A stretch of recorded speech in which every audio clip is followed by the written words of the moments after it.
Вітаю вас, шановні сябры, гэта Магілёўшчына гістарычная з Алексеем Бацюковым. Мы працягваем.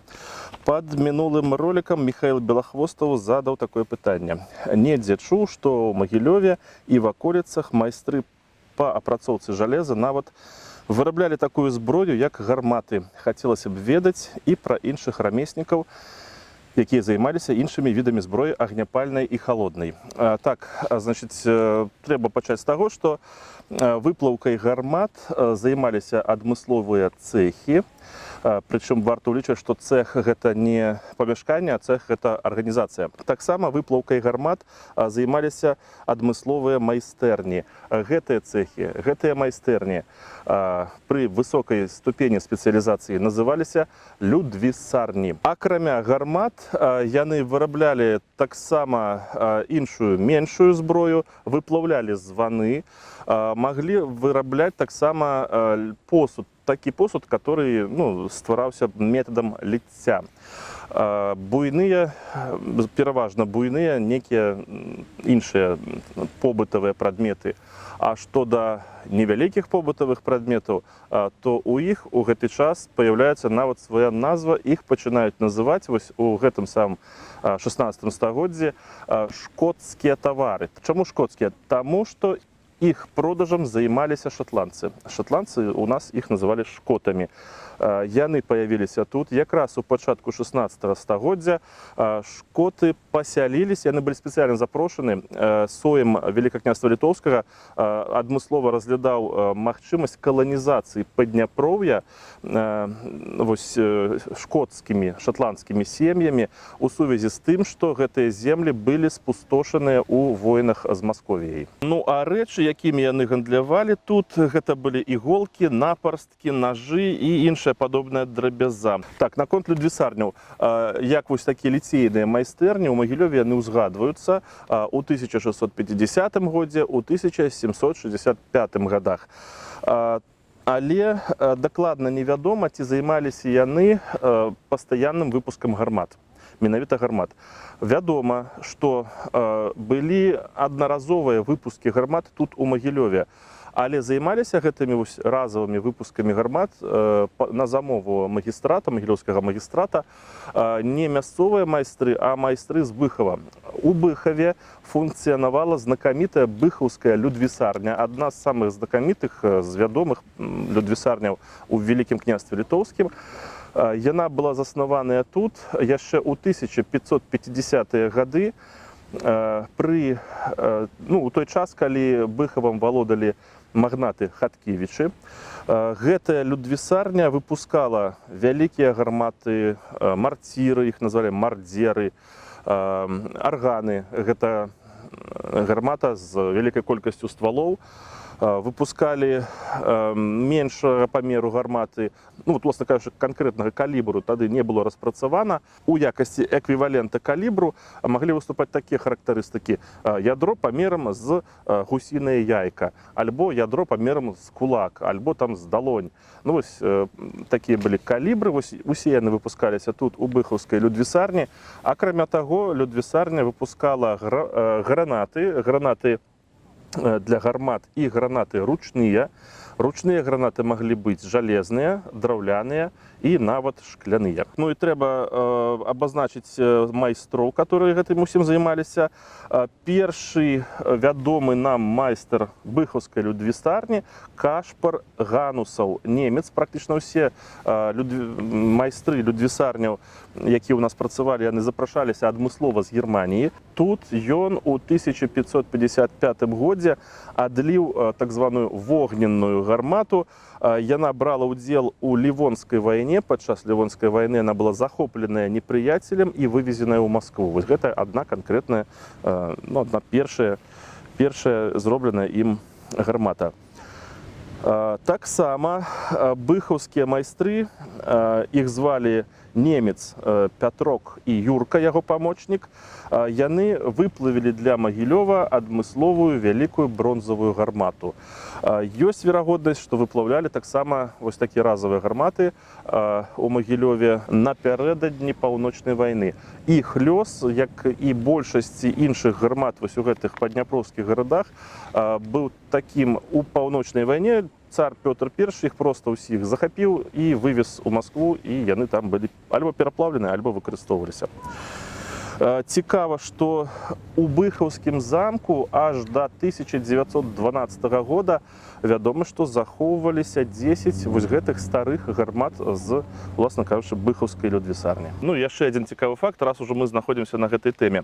Вядома, што ў Магілёве раней быў пушкарскі завулак, але гэтае слова, пушкарскі завулак, пушкары, якія ў ім жылі, не павінна ўводзіць нас у зман, паколькі слова пушкар азначала не таго, хто вырабляе гармату, а таго, хто з яе страляе. Слова пушка перакладаецца з польскай мовы як банка. Банка, у якой трымаўся порах. Такім чынам, пушкары, людзі з прозвішчам Пушкін, як, напрыклад, знакаміты наш магілёўскі гісторык Ігор Александрович. Яны паходзяць вось по бацькоўскай лініі, атрымліваецца, да людзей гэтай прафесіі, да артылерыстаў сярэдніх вякоў.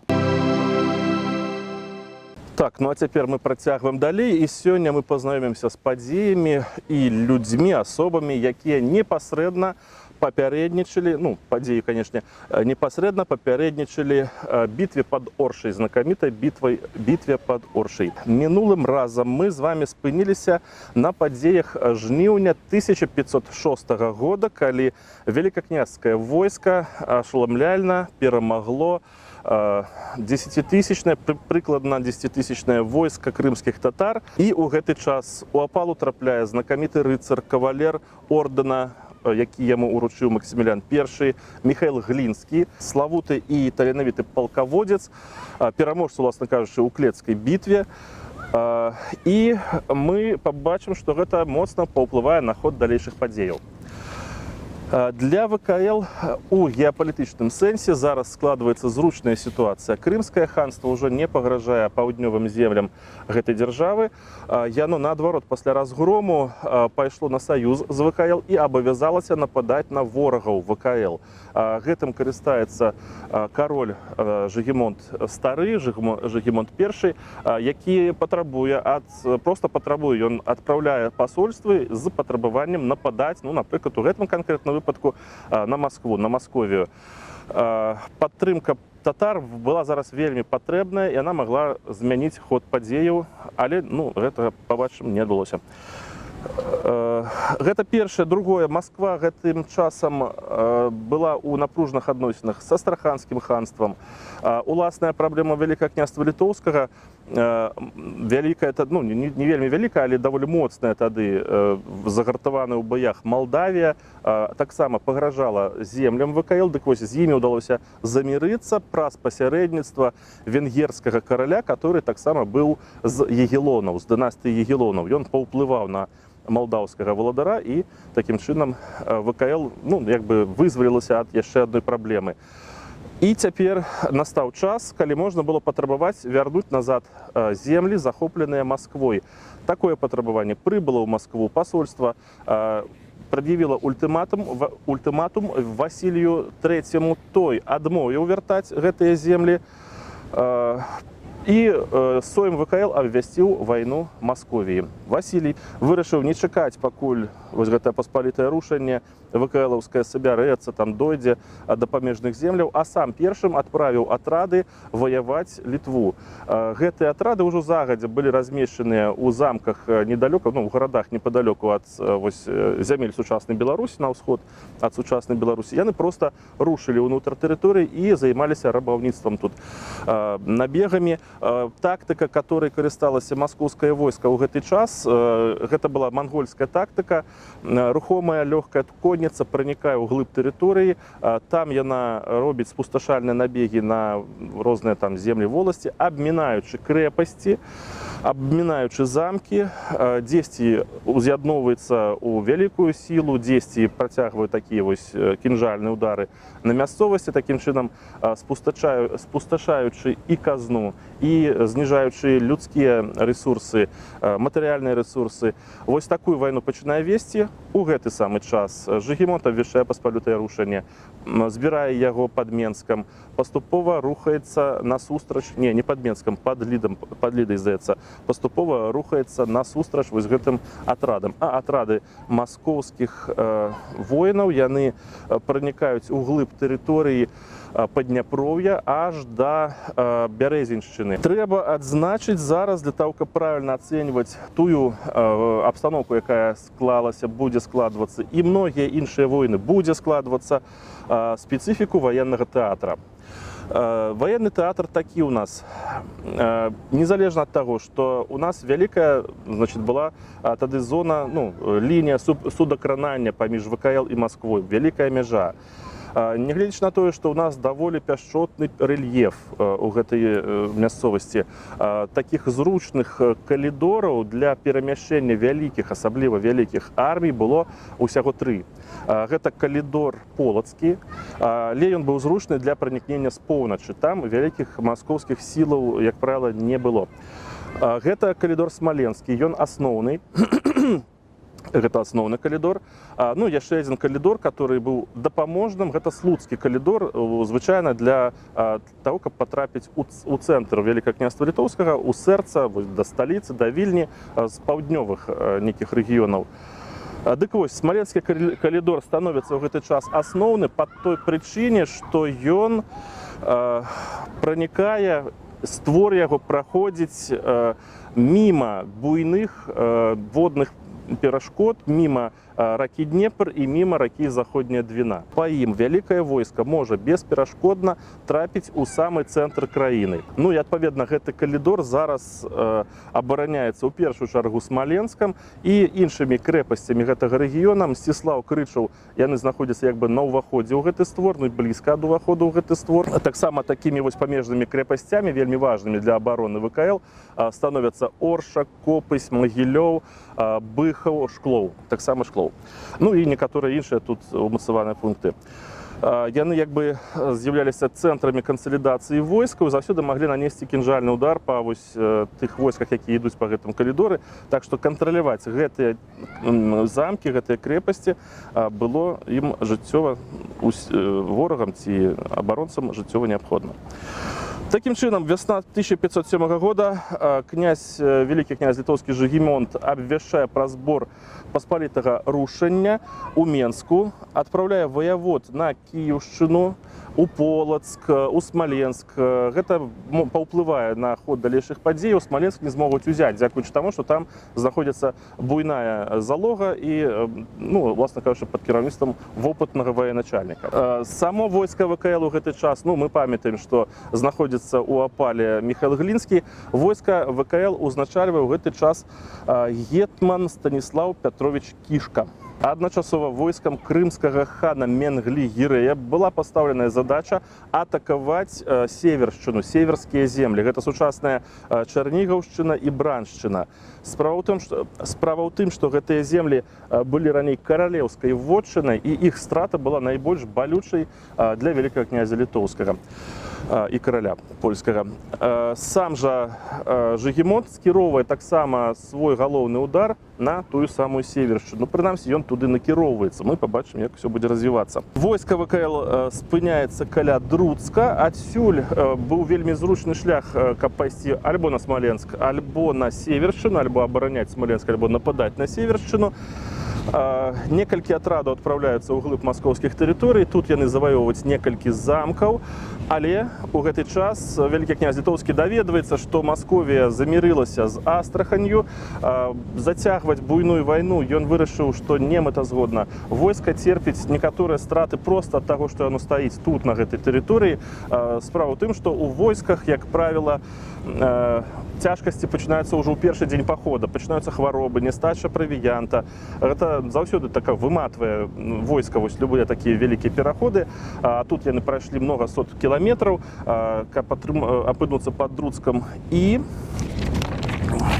І таксама высветлілася ў гэты момант, што крымскія аддзелы, которые павінны былі ваяваць севершчыну, і тады б нанёс бы удар свой і вялікі князь літоўскі ў гэтым накірунку, але крымскія аддзелы вярнуліся назад у крымскае ханства, нармальна не паваяваўшы. Яны спалохаліся, што на крымскае ханства ў іх адсутнасць нападуць нагайцы. Гэта таксама было элементам палітычнай барацьбы, знешнепалітычных намаганняў маскоўскага цара.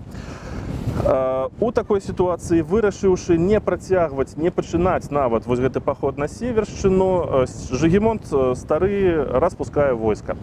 Як толькі гэта адбываецца, маскоўскі цар накіроўвае свае атрады для таго, каб пранікнуць зноўку ў сэрца тэрыторыі Велікакняства, ведаючы, што войска распушчанае, ён вырашае пайсці ўжо буйнымі сіламі і б'е па двух памежных гарадах, па Мсціславу і Крычаву. Тыя ваенныя трансфармацыі, тыя рэформы, намаганні па ўмацаванні гэтых гарадоў, яны прыносяць свой плён. Гэтыя два гарады мужна вытрымаюць трохмесячную аблогу. Яна зацягнецца да лютых маразоў зімы 1507-1508 гадоў. У маскоўскіх крыніцах потом будзе сказано, што это з-за маразоў яны знялі гэтую аблогу, пабачыўшы яе ўжо і неперспектыўнай, і, пакінулі гэтыя тэрыторыі. Пры гэтым, калі б Мсціслаў і Крычаў бы палі, то гэта стварыла бы такі, зноў жа, калідор для наступнага пранікнення, і, як мы пабачым, гэта б палегчыла работу з наступнымі мяцежнікамі, якія паявяцца у ВКЛ. Потому што ў гэты час здараецца тое, што магло паслужыць катастрофай, у прынцыпе, для ўсёй дзяржавы. Нагадаю, што Міхаіл Глінскі ў апале прасіў, каб яму далі магчымасць судзіцца за тое, каб ачысціць сваё імя. Яго вінавацілі ў тым, што ён спрычыніўся да забойства, арганізаваў атручэнне папярэдняга вялікага князя літоўскага Александра. Галоўным яго праціўнікам, чалавекам, который гэтыя плёткі распускаў, з'яўляўся Ян Забярэзінскі, троцкі маршалак.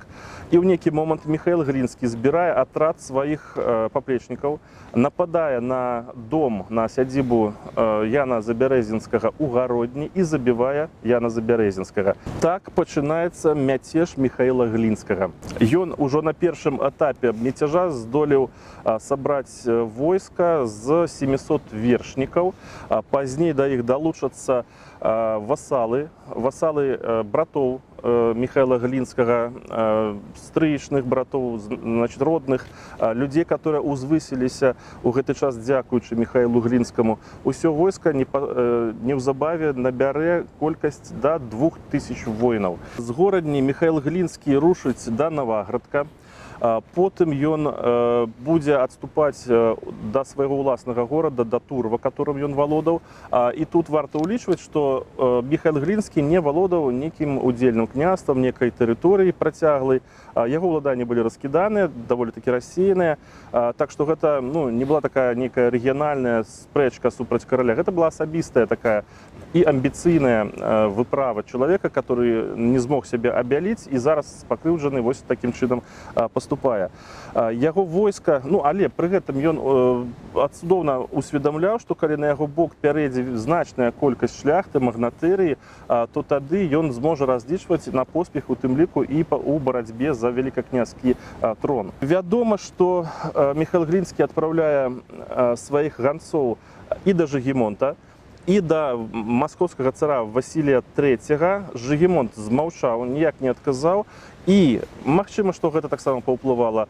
Міхаіл Глінскі прымае потым пасланніка ад маскоўскага цара, а той яму прапановвае прысягнуць Васілію III, абяцаючы, што ўсе замкі, которые будуць заваяваныя падчас ваенных дзеянняў, будуць аддадзены Міхаілу Глінскаму.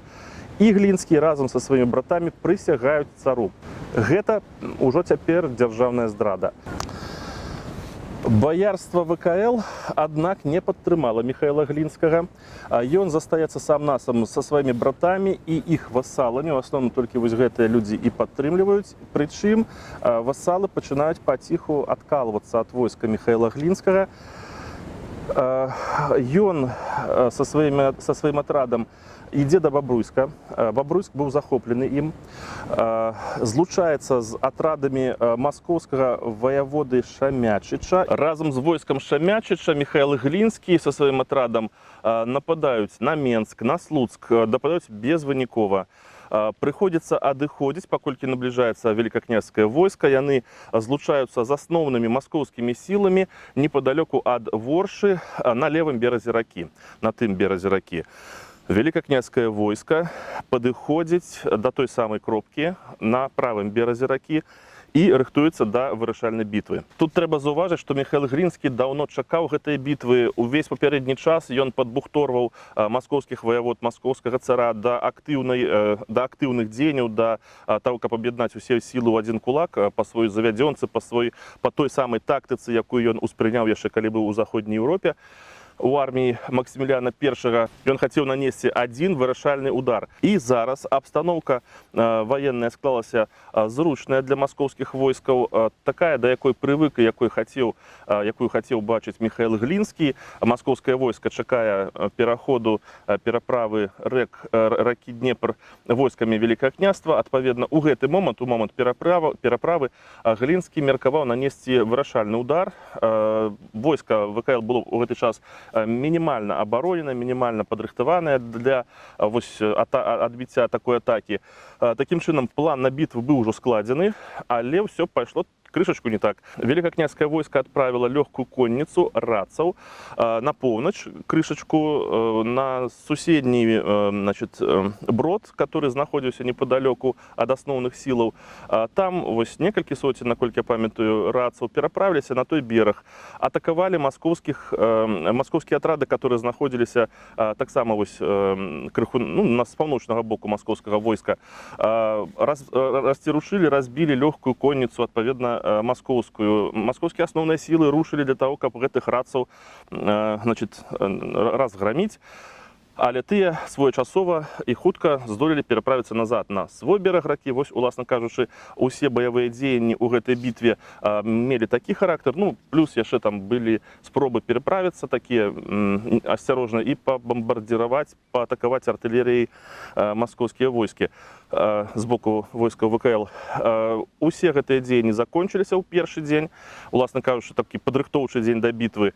Великакняжскае войска падрыхтавалася на наступны дзень праз цэнтральны той брод, который падзяляў войскі ВКЛ і Масковіі, пераправіцца, атакаваць. Ужо быў план на бітву падрыхтаваны.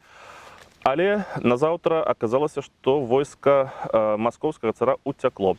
Яны зняліся з лагера і вярнуліся назад на тэрыторыю Масковіі. З чым гэта было звязана? Верагодна, маскоўскі цар трывожыўся, што ні Смаленск, ні Мсціслаў, ні Крышаў, ні якія-небудзь іншыя бліжэйшыя гарады не былі імі ўзятыя, не кантраляваліся. Адтуль маглі выйсці гарнізоны, ударыць падчас бітвы са спіны. Вось гэтая няўстойлівасць іх становішча яго трывожыла, верагодна, і па гэтаму ён ухіліўся ад вырашальнай бітвы.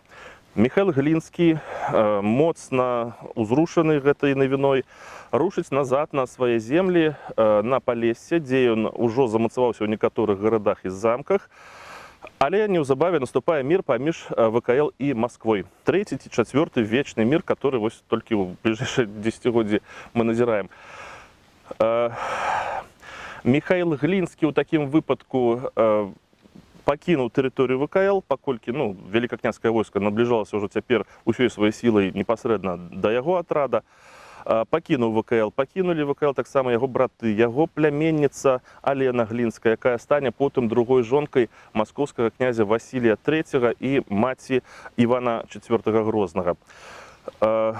Міхайл Глінскі там у Маскве узвысіцца ў шэраг высокапастаўленых баяр, але лёс яго складзецца не тое, каб шчасліва, паколькі акажацца, што ён зносіўся з Жыгімонтам Старым, з вялікім князем літоўскім і каралём польскім, паколькі прызнаў сваю памылку, прызнаў памылковасць сваёй здрады і хацеў вярнуцца назад у ВКЛ.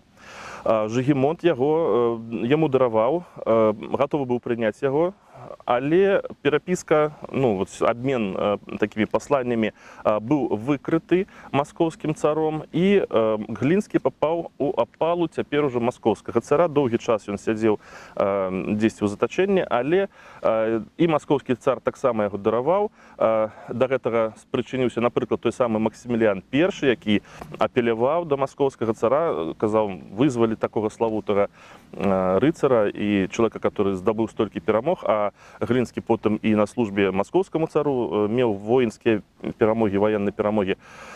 Маскоўскі цар яго дараваў, але памірае хутка, ну, неўзабаве.